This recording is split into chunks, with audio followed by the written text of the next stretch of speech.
Hello, if you're doing the AQA Philosophy A Level and you're in year 13 and you've got your mocks, I've got some tips just on how to answer the questions. So I'm going to just look today at 3, 5 and 12 mark questions because they are the ones that have all the AO1. So that's just the knowledge and understanding.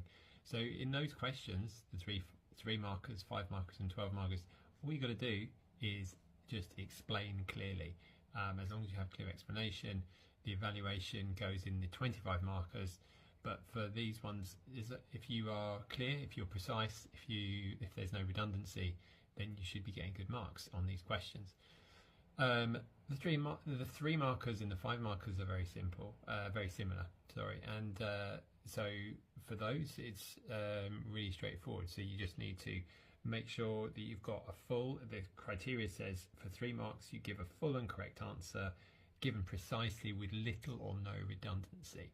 So, for example, if the question was, what is moral realism? 3 marks. The answer you could give would be just this. Moral realism is the meta-ethical position that mind-independent external moral properties and facts exist. For example, a moral realist may believe that the properties of good and bad exist independently of minds.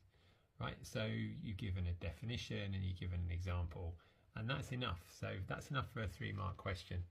5 markers are really similar to 3 markers. You'll just be asked to explain a slightly more detailed concept or argument. All right, so again, don't write too much in these. Just define your key terms and then explain the idea.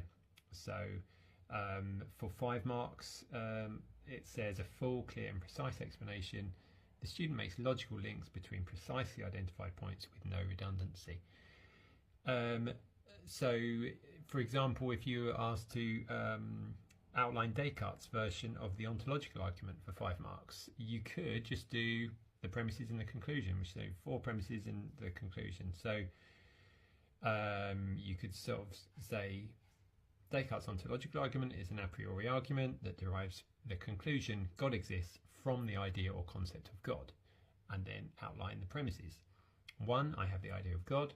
2, the idea of God is the idea of a supremely perfect being. 3, a supremely perfect being does not lack any perfection. 4, existence is a perfection. And so 5, therefore God exists. So if you do that, then you are going to be doing pretty well in the 3 and the 5 mark questions. And obviously it relies on you having the knowledge. So as I said before, if you check out some of my other videos on revision tips,